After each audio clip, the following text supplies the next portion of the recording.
Boa tarde, tudo bem com vocês? Hoje estamos começando a forma que temos utilizado de diálogo, entrevistas e conversas aqui no Instagram. E hoje nós temos um convidado especial, a Beth Pedotti. A gente vai falar de Ashtanga Yoga e sobre o poder do Ashtanga Yoga, né? Então, para a gente começar, eu vou falar um pouquinho da prática do Ashtanga Yoga. O Ashtanga Yoga ele foi uma técnica pedagógica, didática, desenvolvida pelo Pattabhi Jois e pelo seu professor, o Krishnamacharya. Foi a herança de Krishnamacharya para passar essa forma de ensino para o seu aluno. E a partir disso, Pattabhi Jois ensina desde 1948 até o ano da sua morte, 2009, exatamente essa estrutura pedagógica, essa estrutura de ensino que o seu professor Krishnamacharya passou para ele. Essa forma de ensinar o yoga, eu costumo apresentar para muitos alunos como o Kumon. Não sei se vocês estão acostumados com a ideia do Kumon na matemática, mas o que acontece é o ensino do yoga de uma maneira estruturada, de uma maneira onde você faz uma determinada lição e aí você vai se desenvolvendo dentro dela. A hora que você tem uma excelência, a hora que você tem 100% daquela lição, que você avançou dentro daquela lição, você recebe a próxima lição. E o Kumon vai fazendo isso, né? Pequenos caderninhos, pequenas lições de matemática, que vai fazendo o aluno avançar de maneira significativa, de maneira especial dentro da prática né? Da matemática, né? Então, isso faz com que o aluno receba, por estar fazendo sempre, de forma gradual, esse desenvolvimento, esse ensino da matemática, ele vai se acostumando com aquele treino diário e aí ele vai aprendendo cada vez mais rápido, vai cada vez mais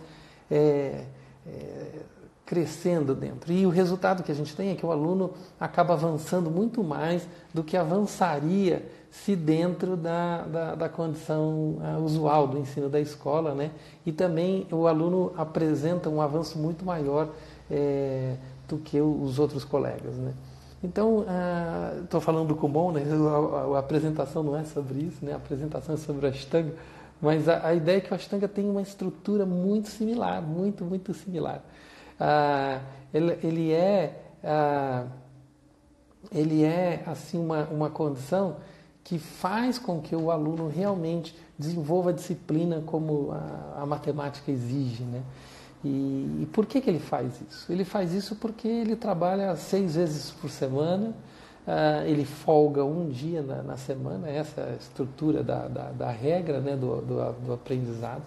E ele, como ele tem aquela estrutura fixa, aquela estrutura similar, a repetição da mesma estrutura faz com que o corpo e a sua condição física, né, a sua acomodação àquela mesma estrutura, faz com que a mente do aluno e o corpo do aluno se acomodem, que eles possam, de certa forma, se estruturarem, né, de uma maneira a se acostumar dentro daquela mesma repetição. Então, que ao ganhar confiança, o aluno vai lá e começa a se soltar dentro daquela prática, dentro daqueles asanas, daquela ordem, né, que é ali apresentada para ele, né?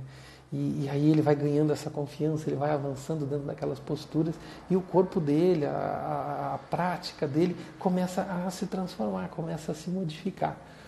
Então, essa maneira que o Ashtanga tem de trabalhar, no sentido físico, tem muito resultado. Essa parte física, né, da prática, ela não é só uma prática... como é que diz assim? só focada no aspecto físico. Embora olhando externamente, pode parecer que é só o aspecto físico por causa da exigência, por causa dos asanas, por causa das posturas. Mas uma das coisas que a prática considera, que muitas vezes não se fala sobre isso, é a questão de você estar interligando ou interligado com os outros aspectos do seu corpo, né? E com os outros aspectos da sua mente, com os outros aspectos da sua dimensão emocional. Quando eu falo outros aspectos do corpo, que outros aspectos do corpo? Outros aspectos do corpo, sim, porque nós temos, né, um emocional trabalhando no corpo, nós temos um mental trabalhando no corpo, nós temos uma condição outra que opera no próprio corpo. Então, eu vou dar um exemplo para vocês. Uma vez eu estava assistindo uma palestra do mestre Zen Thich Nhat Hanh, e ele falou sobre o quanto que o corpo reserva, o quanto que o corpo ele registra as nossas emoções, registra as nossas dificuldades. Então, o corpo, ao fazer isso, o que ele nos apresenta, né? Ele nos apresenta o nosso histórico, ele apresenta o nosso registro da nossa história. E quando a gente explora e trabalha com o corpo dessa forma, nós temos o quê? Nós temos a nossa história sendo trabalhada. E ao expor, ao alongar, ao registrar essa condição de contato com essa memória, nós estamos trabalhando algumas transformações, nós estamos trabalhando algumas mudanças, algumas coisas que não eram antes trabalhadas. O corpo, então, ele acaba funcionando como a área, a região de trabalho, a região onde você vai atuar sobre as suas questões. Então, é muito mais do que apenas o trabalho corporal, muito mais do que se olha apenas externamente, né? Muita coisa ali está acontecendo. E muitas dessas coisas que estão acontecendo, elas estão operando num sentido subconsciente, né? Num sentido, num local que nós não temos plena consciência. Uma das histórias que eu conto com frequência aos alunos é a história da berinjela, que eu falo para eles. Essa história da berinjela é uma história que aconteceu comigo depois, e não tem uma relação direta com o Ashtanga, mas eu conto essa história para que a gente possa entender como que às vezes uma mudança que nós fazemos na vida muda a gente no sentido profundo, e nisso a gente nem sabe o que mudou, né? Então, por exemplo, eu estava fazendo um curso de terapia, um curso de formação terapêutica, e nesse curso a gente fez várias análises pessoais, várias terapias, várias técnicas terapêuticas. Eu passei 15 dias fazendo esses trabalhos terapêuticos, né, e sendo cobaia, né, desses processos terapêuticos. E aí uma das coisas que aconteceu foi que eu peguei e fui verificar, e eu estava trabalhando para fazer essas mudanças, para fazer essas transformações. E nisso, eu passei por todos esses processos, eu passei por todas essas histórias e terminou o retiro, fui para casa, estava realmente me sentindo diferente, uma pessoa que tinha feito várias análises sobre questões de vida, questão da formação. E aí, na semana seguinte, fui sair com os amigos e fui comer um prato, e o prato tinha berinjela no prato. E eu estava comendo, era um calzone, comi o calzone, e na hora que eu estava na metade do calzone, os amigos comentaram: mas tem berinjela no teu prato, você mudou mesmo, hein? Porque você antes não comia berinjela. Porque minha mãe sempre adorou berinjela, e fazia berinjela de todos os jeitos, e comia berinjela da milanesa, a salada, várias formas de comer berinjela, e eu sempre achei a berinjela parecida com uma barata, sabe? Assim, branca por dentro, cascuda por fora. E naquele dia que eu comi toda a berinjela ali, né,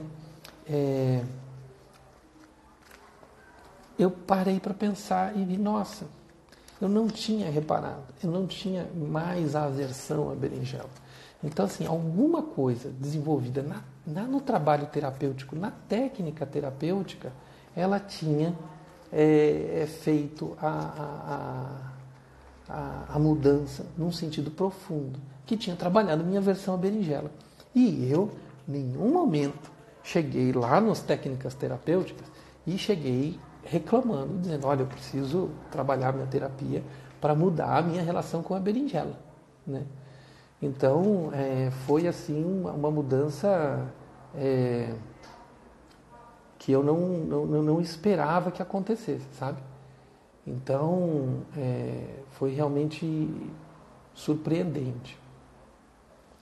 Mas é muito interessante como isso acontece. Então, por que isso acontece? Porque existem vários processos subconscientes que estão se passando na gente, que estão se relacionando com a nossa vida, que estão, de uma certa forma, se sustentando, né, na nossa vida e que a gente não sabe, justamente porque são subconscientes. Eles não estão no nível da consciência, né? Então, a gente não consegue, muitas vezes, trabalhar eles racionalmente, lidar com eles. Muitas das vezes não temos a mínima ideia que eles operam, que eles estão nos determinando, que eles estão nos influenciando. Então, uma das maneiras que a terapia tem é de trabalhar os conteúdos conscientes, trabalhar as formas conscientes, né?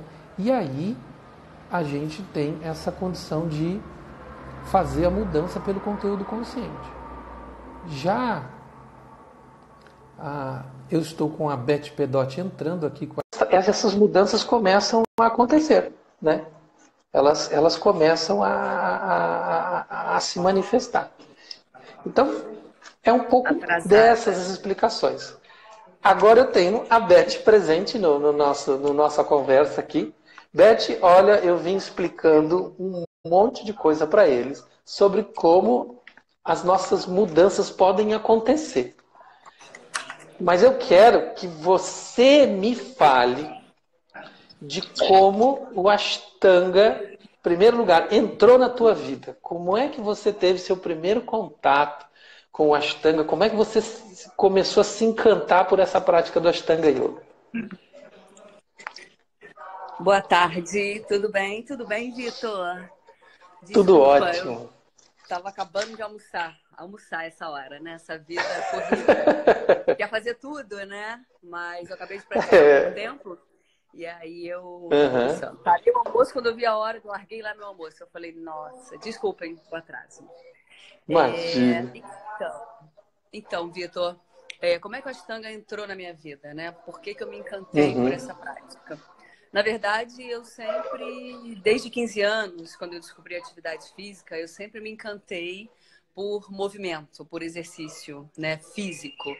E aí eu sempre, porque eu morava no subúrbio, no Rio de Janeiro, longe da praia, e eu tinha 15 anos. E aí quando eu descobri a academia, aquela moda de academia, de ginástica localizada, step, tudo que tinha na academia, eu fazia. Enfim, e aí desde 15 anos eu nunca parei. Conheci meu marido, né, que eu fiz 50 anos, né, agora, em julho. E aí, quando a gente se conheceu, ele também é muito ativo, né? Ele não para, ele pega onda, ele corre, ele anda de bicicleta. Agora ele ama CrossFit, mas ele pratica Ashtanga também. Aí ele, numa academia, ele foi, a gente já estava casado já, com as filhas, porque algumas pessoas acham que a yoga chegou depois, né, das minhas filhas. Chegou antes, minto, mas as minhas filhas nasceram, eu ainda não praticava, porque eu tenho 18 anos de história. Minha filha mais nova tem 19, então um ano depois que ela nasceu, meu marido, numa academia aqui no Recreio, onde a gente mora, ele fez uma aula e aí ele chegou em casa e falou assim, a gente treinava em academia diferente. Ele falou assim, Beth, eu fiz uma aula que eu acho que você vai gostar. Aí eu falei assim, mas que aula? Ele falou, eu não sei exatamente, mas eu sei que tem muito alongamento e tem umas poses legais.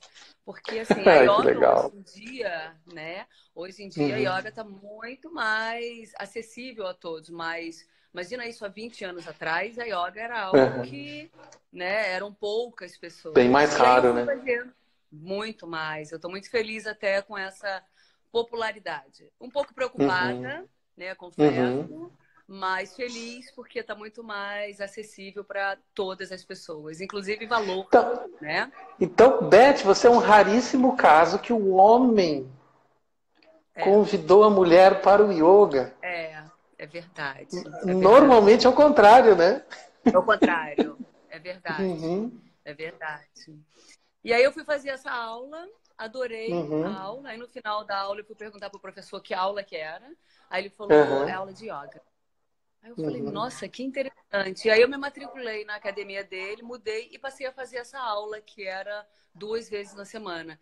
E Que ele legal. criou, na verdade, ele criou uma aula dele, uma yoga dele, porque a aula era sempre a mesma coisa, como é o nosso Ashtanga. Só que com Uhum, sequência diferente, ele criou uma aula. E aí, como uhum, ele viu que eu estava muito interessada, e no final da aula eu sempre perguntava, né, estava curiosa, porque eu sentia as diferenças, né? Eu uhum, comecei a fazer coisas que eu não fazia antes, até de postura, de asana.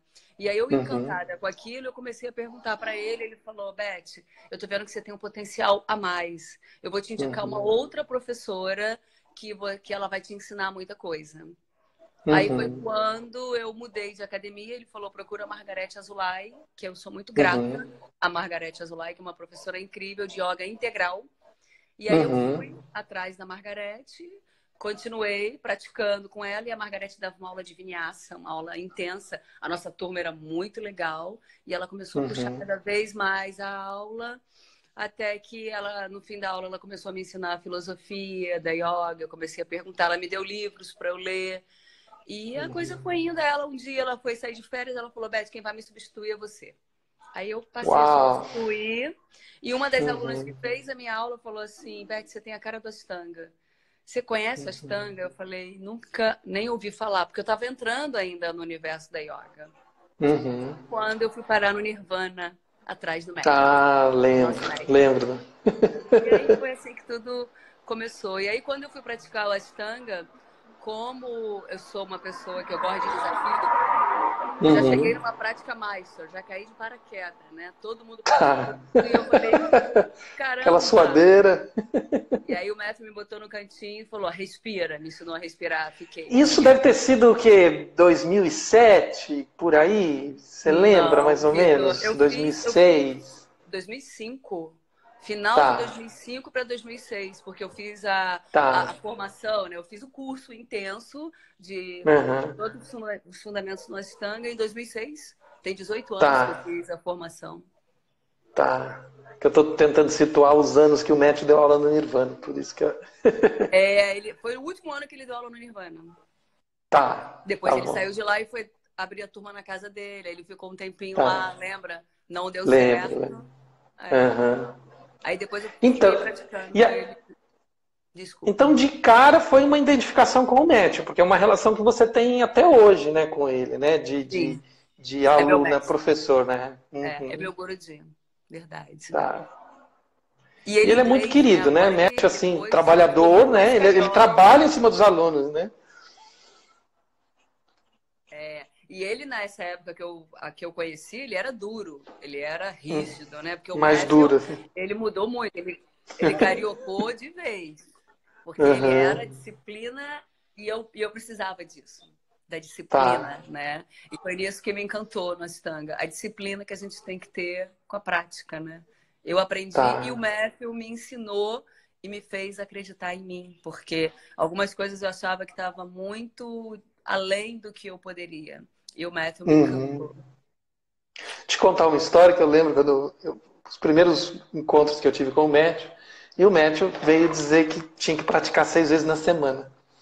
E aí eu não praticava 6 vezes na semana. E aí Imagina, até eu conseguir, demorou.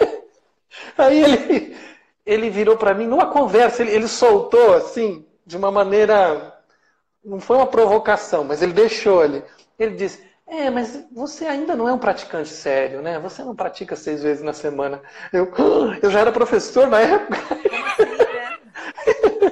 Mas o Matthew era assim, né? Hoje ele tá muito mais easy going.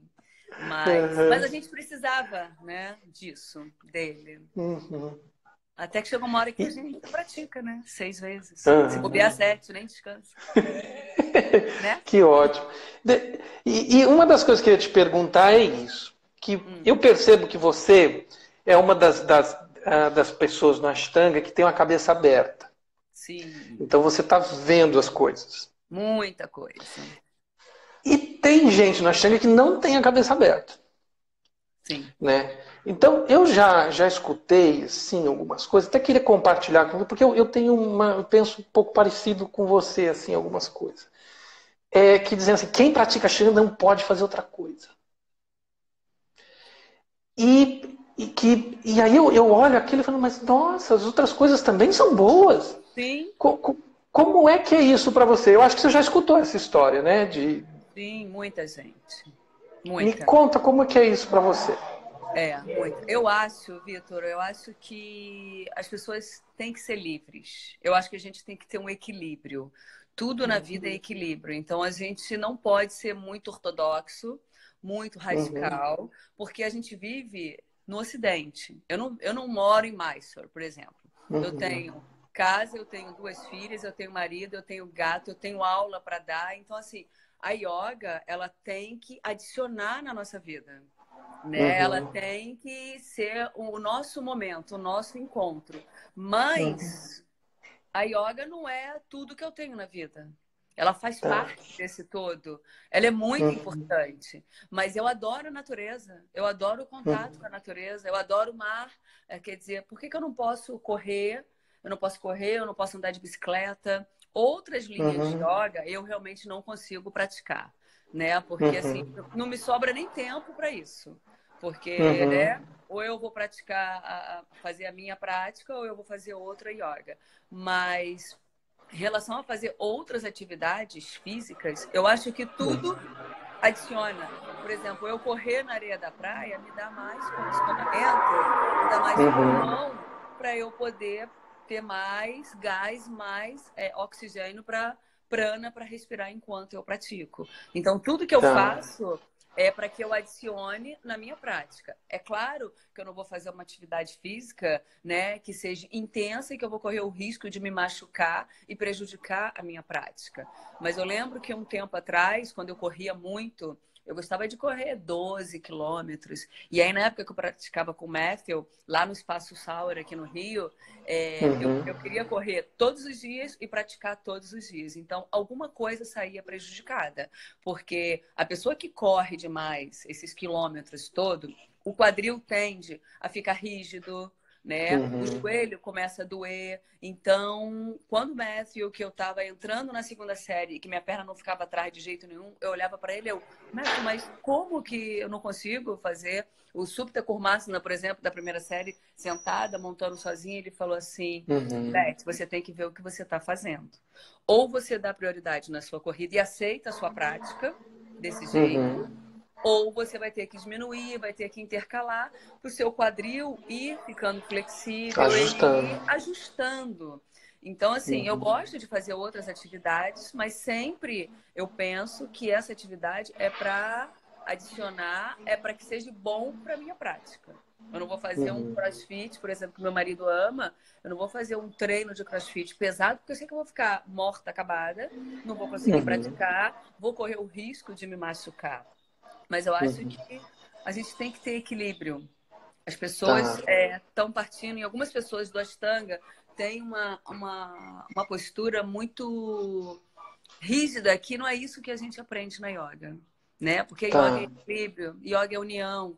Então, eu até já tentei, já que eu trabalhava num lugar que era hot yoga, até fiz uma aula de hot para experimentar, até para eu, né? Bem, agora que eu estou dentro desse universo da yoga, deixa eu ver outras vertentes para eu poder falar o que eu senti. Então eu, Beth, particularmente não gostei, porque não me fez bem para minha saúde. Eu tive uma crise de sinusite intensa, mas eu sou muito flexível, Vitor. Eu acho que a gente tem que fazer aquilo que deixa a gente feliz. Porque senão não é yoga, senão vira obrigação. Imagina eu ter que ficar 3 horas todo dia, e aí eu tenho que, não, olha, espera que eu vou ter que ficar 2 horas e meia praticando inteiro. Tem dia que eu não consigo fazer minha série inteira, porque tem muitas aulas para dar, tem a filha para dar carona, para levar na escola, na faculdade, né? Agora não é mais escola, faculdade. Então, assim, eu vou ajustando a minha vida, eu vou ajustando, e a yoga, a prática está sempre incluída, mas eu sou open mind, não dá para ficar essa coisa, sabe? Tem que ser assim, tem que ser todo dia 3 horas da manhã. Não, e o dia que eu dormi tarde, eu dou aula às vezes até 11 horas da noite, como é que eu vou acordar? Como é que vai ser prazeroso a minha prática às 3 horas da manhã? De onde vai ser o benefício disso? Não vai. Então, muitas pessoas me perguntam, qual é o melhor horário? O melhor horário sempre é em jejum, óbvio. Mas se você não puder, você vai ter que adicionar a prática no momento da sua vida, quando você pode. É melhor do que você não praticar. Então, não tem muitas regrinhas, né? Eu acho que é de acordo com a nossa vida. É de acordo com o nosso... Outra coisa que eu queria colocar para você, principalmente porque você tem a tua prática está avançando, né? E tem anos ali por detrás empurrando esse avanço aí. E aí dizem que a prática é muito masculina, apesar de ter cada vez mais aumentado o número de professoras e a grande maioria praticantes mulheres. Como é que é isso para você? Você acha que a prática chega a um ponto que começa a masculinizar, essa disciplina ela é masculina? Como é que você vê isso dentro da questão feminina, né? Eu estou usando, né, hoje em dia, até para usar essas palavras, a gente tem que tomar cuidado. Eu estou usando os modelos arquetípicos, né? Sim, tem que ser muito como referência, né? Então, como que é para você? Você acha que ela tem essa característica masculina? Não? Como é que... Ô, Vitor, eu não consigo enxergar dessa forma, sinceramente. Podem até falar, talvez, um pouco sobre isso, porque é uma prática que envolve força. Então, por isso que talvez vinculem por ser uma prática voltada para o masculino. Mas nós sabemos que o Ashtanga não é só força. É força, alongamento e flexibilidade. E quem é mais alongado e que tem mais flexibilidade? As mulheres, naturalmente são as mulheres.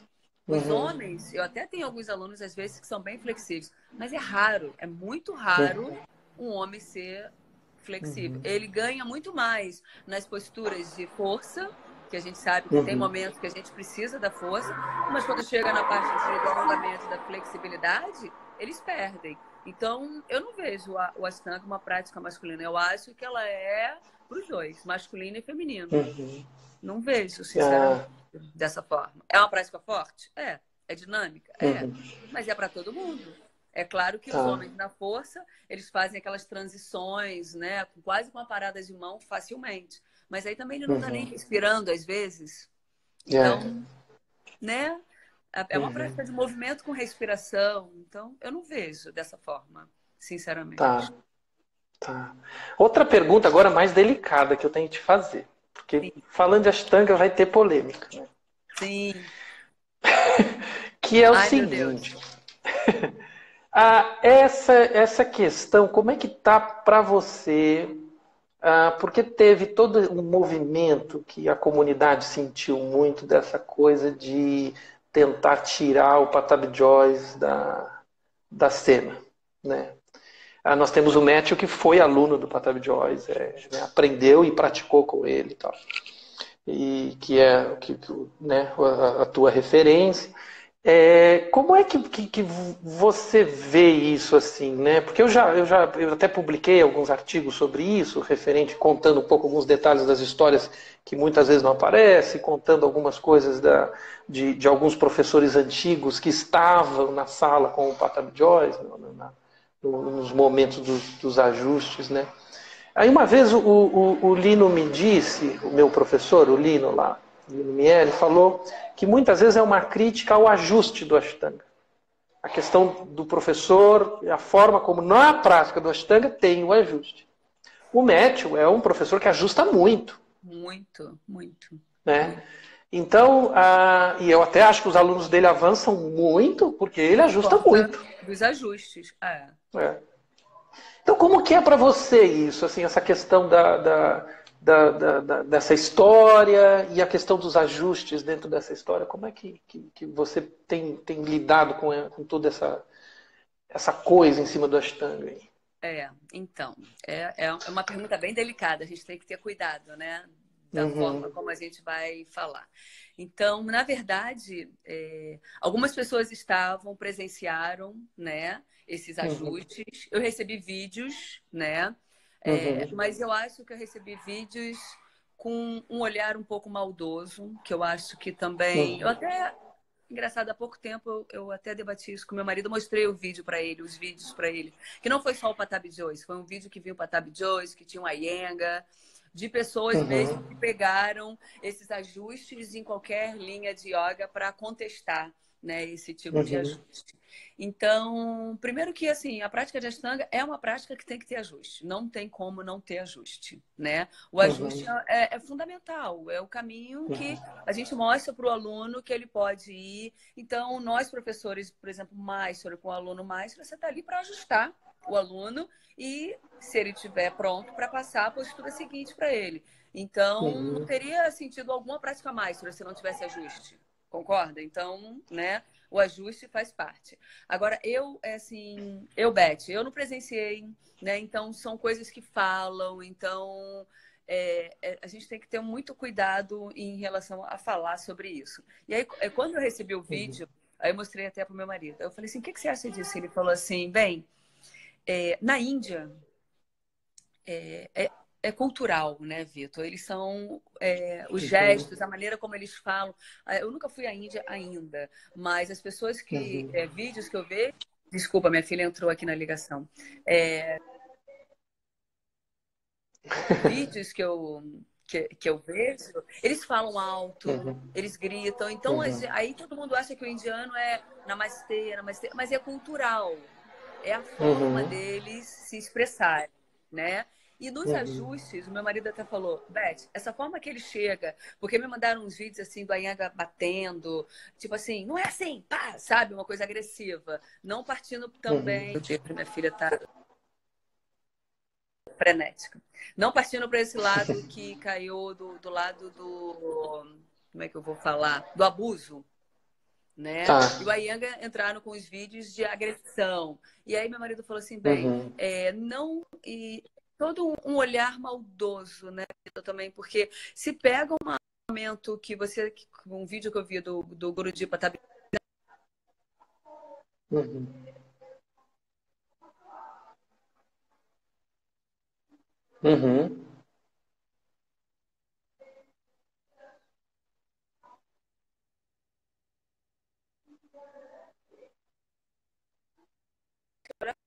Deus, o que é isso? É obsceno. Beth.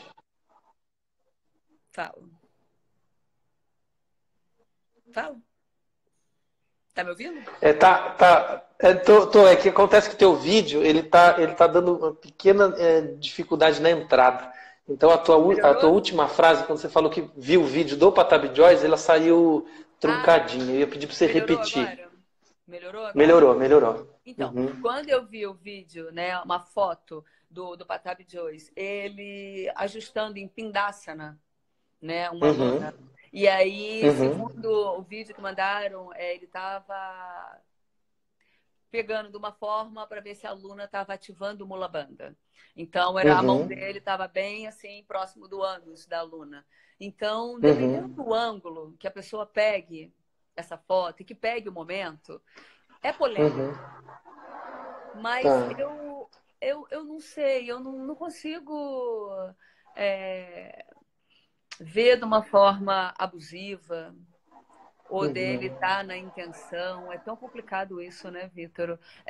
Eu vi umas imagens que eu fiquei um pouco, sabe, me deixou um pouco assim, chocada. Eu abri o olho, fui olhar de novo, bem, tem coisas que, se realmente tiver fundamento, né, se tem algum fundamento para ver se o aluno está ativando o Mula Bandha ou não, eu acho desnecessário, eu acho que não precisa ser desse jeito, né?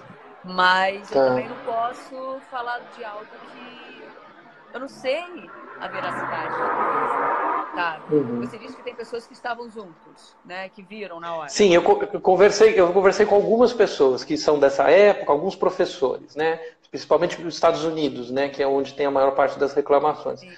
E O que não se fala é que muitas vezes as pessoas que reclamaram foram, na verdade, em algumas situações, pedidas para não continuar, porque as alunas queriam continuar recebendo os ajustes, em alguns casos. Tem histórias assim. Porque elas falaram, não, a gente está pagando para ele dar aula para a gente quer... porque não havia e não sentia conotação sexual no ajuste. Entendi. Era a história de que ele punha a mão de todos os jeitos, porque ele olhava para o aluno e queria que o aluno fizesse direito. E não havia, né, quem estava lá, deu depoimento, quem eu tive contato, entrevistei, estava lá, falou, olha, não havia conotação nenhuma, né? Uma sexual. De sexual. Ele não há nenhum convite, não há nenhum convite dele para sair, para ficar depois do horário, para. Bom.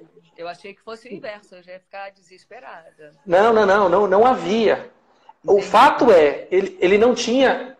O corpo era corpo.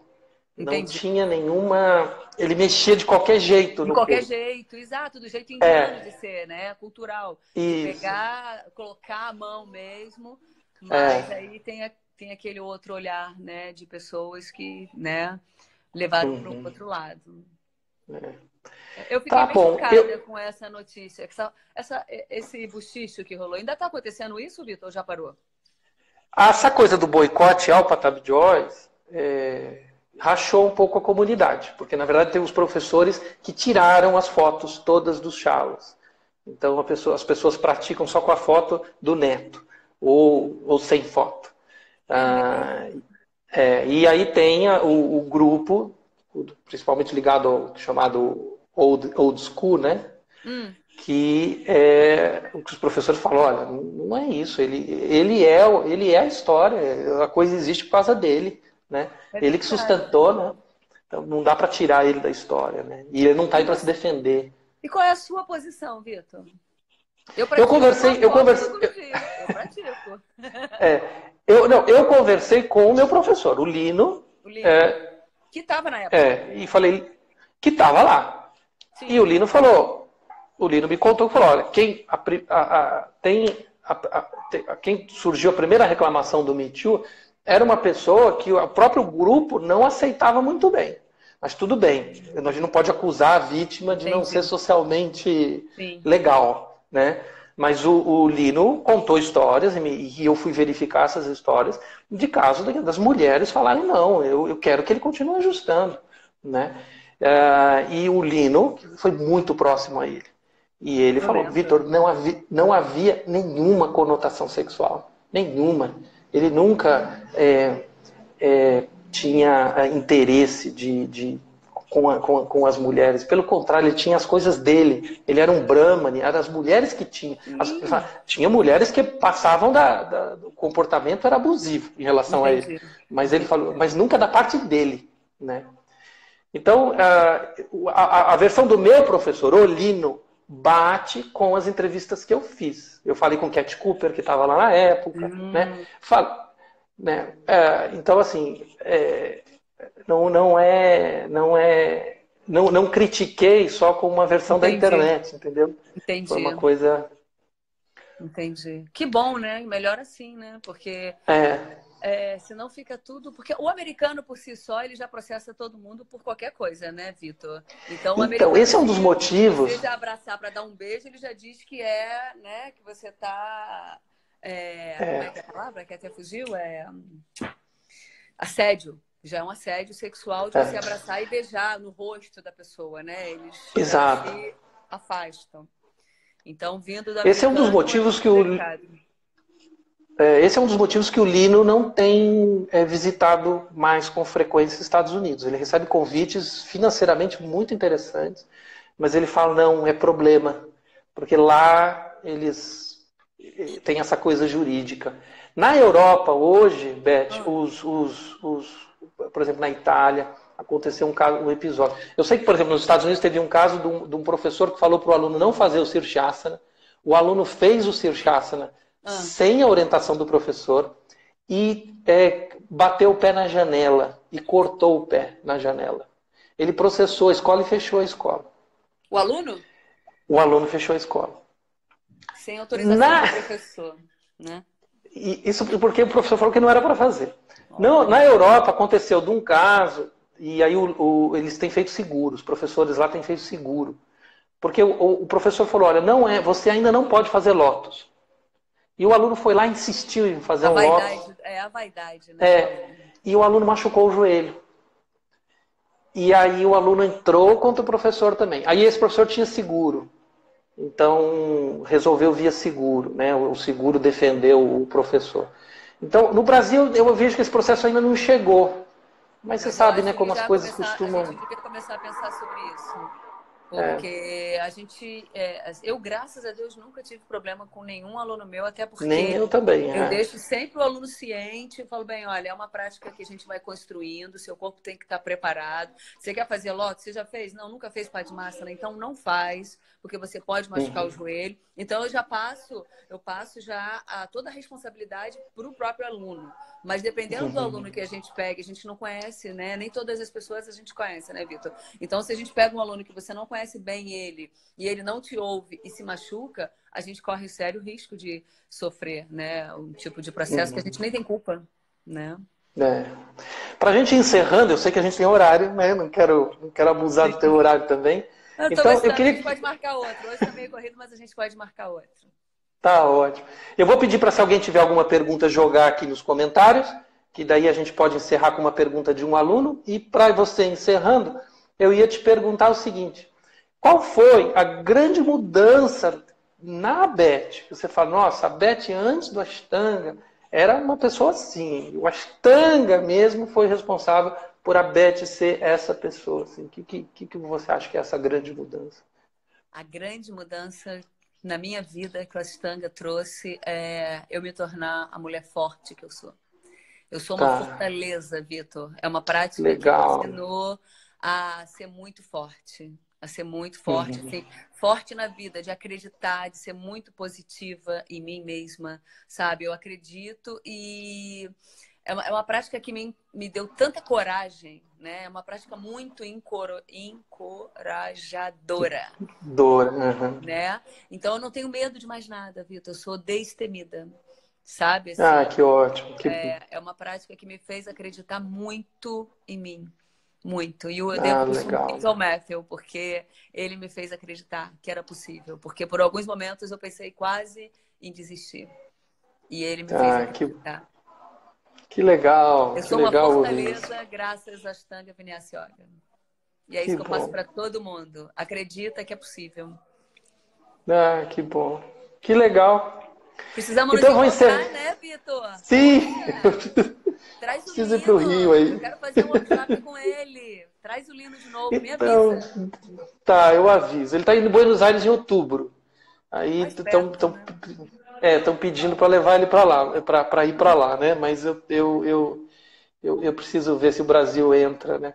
Tem alguém perguntando, Vitor? Olha lá, a Cleo. Gostaria de saber se realmente é possível fazer e realizar os asanas mais difíceis para nós mortais, relés mortais. A gente é mortal também, não tem... Então, somos também, né, Vitor? Poxa.